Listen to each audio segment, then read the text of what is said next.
તો સમાચાર અમદાવાદમાંથી કે જ્યાં નિત્યાનંદ આશ્રમમાંથી બે યુવતી ગુમ થવાના કેસમાં બંને યુવતીઓ હાઈકોર્ટ સમક્ષ વિડીયો કોન્ફરન્સ મારફતે હાજર થઈ. બંને સ્વૈચ્છિક રીતે વિદેશ ગઈ હોવાની હકીકત રજૂ કરી.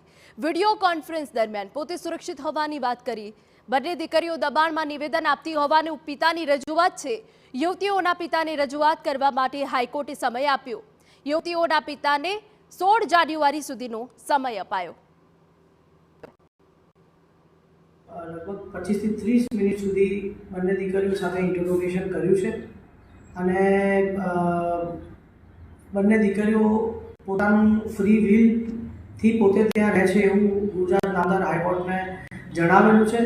હવે બંને દીકરીઓ એક ઇલીગલ ડિટેન્શનમાં નથી કે પોતાના ફ્રી વિલમાં છે એ વસ્તુઓ ડિસાઇડ કરવાના પાવર ઓલવેઝ નામદાર ગુજરાત હાઈકોર્ટના હોય છે અને અમોને એઝ અ પિટિશનર અમારા રિટર્ન સબમિશન અને સાઇટેશન્સ રજૂ કરવા માટે 16 તારીખ સુધીનો સમય આપવામાં આવેલો છે.